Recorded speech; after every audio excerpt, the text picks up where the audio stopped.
تو انہوں نے جو پاس آن کیا ہوگا چودھری پرویز لائی کو، آبویسلی وہ پنجاب گورنمنٹ کو بھی پاس آن ہوا ہوگا. تو دیٹ از گڈ کہ اگر گورنمنٹ جو ہے وہ اپوزیشن کے ساتھ مل کر اگر عوام کی بھلا کے لیے کوئی کام کرے تو اس سے تو اچھی کوئی بات ہی نہیں ہے. لیکن ہو کیا رہا ہے؟ خواجہ صاحب نے جیسے کہا کہ ہمارا تو بڑا پرانا تعلق تھا. خواجہ سعد رفیق کے جو والد تھے نا، خواجہ رفیق شہید مرحوم، بہت بڑے یعنی بہت بڑا نام تھا لاہور شہر کا.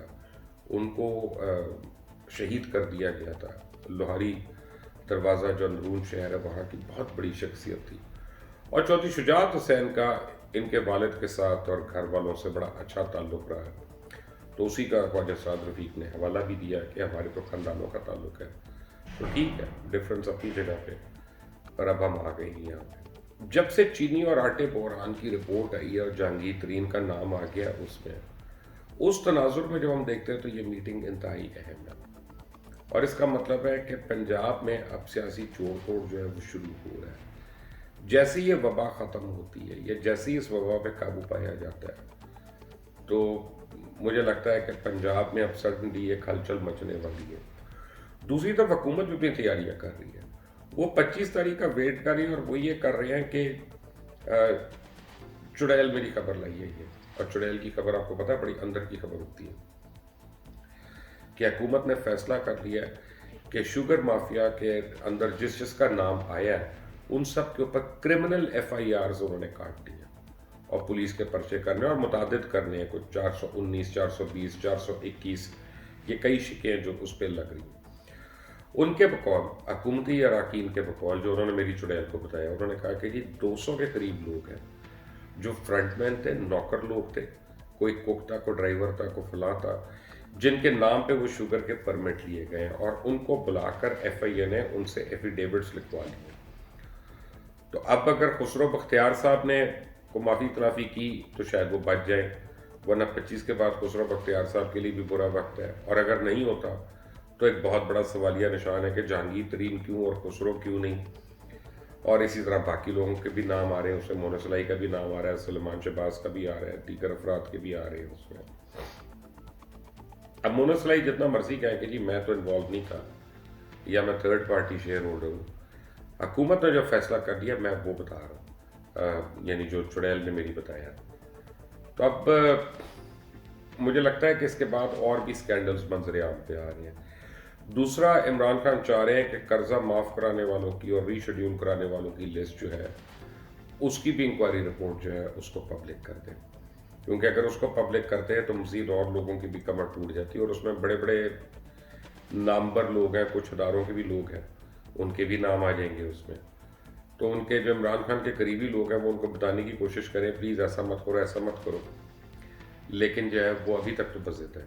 اب کل کیا ہوتا ہے یہ مجھے پتہ نہیں. لیکن شہزاد اکبر کو انہوں نے واپس لے لیا اور اس باری وزیر کی حیثیت سے لے لیا. شہزاد اکبر جو ہیں ان کا کہا جاتا ہے کہ وہ جہانگیر ترین کے ساتھ ان کی بہت قربت ہے، بے انتہا قربت ہے، اور وہ جہانگیر ترین کے دستے راست ہیں. تو یہ بھی ہو سکتا ہے کہ ان کو لینے کا مطلب یہ ہو کہ جہانگیر ترین صاحب کا جتنا ان کے کام کرنے کا طریقہ کار ہے کہ وہ کیا کریں گے اب کیا نہیں کریں گے وہ پتہ کرنا ہو، یا یہ ہے کہ ان کے کیمپ میں دراڑ پڑوانی ہو، یا یہ ہے کہ آہستہ آہستہ جہانگیر صاحب کو اپیز کرنا ہو کہ یار ٹھہر جاؤ تھوڑے دن، جو ہونا تھا ہو گیا، ابھی ٹھیک ہو جائے گا. اٹ کوڈ بی اینی تھنگ، ابھی ہمیں تو نہیں پتہ اس بات کا. لیکن جہاں تک جہانگیر ترین کا تعلق ہے نا، تو آپ نے پنجابی کا گانا نہیں سنا کہ ٹوٹ گئی تڑک کر کے، تو ان کی اس وقت یہ حالت ہوئی ہے. وہ کہتے ہیں کہ لائی بے قدرہ نال یاری ٹوٹ گئی تڑک کر کے. تو اب آنے والے دنوں میں تو یہ گانا آپ زیادہ سنیں گے اور مختلف سائڈوں سے سنیں گے. وہ چائنیز کہتے ہیں نا کہ friendship is like china glass, once broken can be repaired but the crack is always there. تو یہ کریک تو اب رہے گا وہاں پہ. اب میں نے ہمیشہ ایک بات آئی مینٹین ون تھنگ کہ جو مرضی ہونا ہو، تبدیلی جو ہے پاکستان کے سیاسی نظام میں جب بھی ہوئی ہے وہ پنجاب سے ہوئی ہے. پنجاب کے اوپر نظر رکھیں، خاص طور پہ 25 تاریخ کے بعد ہونے والی جتنی موومنٹ ہے اس کے اوپر نظر رکھیں. کچھ senior leaders P T I کے، بہت سینئر پنجاب کے، میں آپ کو بتاؤں 3، وہ آلریڈی جا کے میاں شہباز شریف کو مل چکے ہیں. رانا ثناءاللہ اور خواجہ حسان ان کے فیسیلیٹیٹرز تھے، اور وہ گئے ہیں اور شہباز شریف صاحب کو مل کر بھی آئے ہیں۔ اب کیا معاملات طے پاتے ہیں یہ تو آنے والے دن بتائیں گے، لیکن میں آپ کو ایک بات یاد کرا دوں کہ پنجاب میں پی ٹی آئی کی 180 نشستیں، نون لیگ کی 166 نشستیں، کاف لیگ کی 10 نشستیں، پیپلز پارٹی کی 7 ہیں، آزاد امیدوار 4 ہیں، باقی آپ خود سمجھدار ہیں، حساب کر لیں، آپ کو پتہ چل جائے گا کیا کیا ہو سکتا ہے۔ اس چینل کو سبسکرائب کریے گا، بیل آئیکن کو پریس کریے گا تاکہ آپ کو مزید اپڈیٹس ملتی رہے۔ اللہ حافظ۔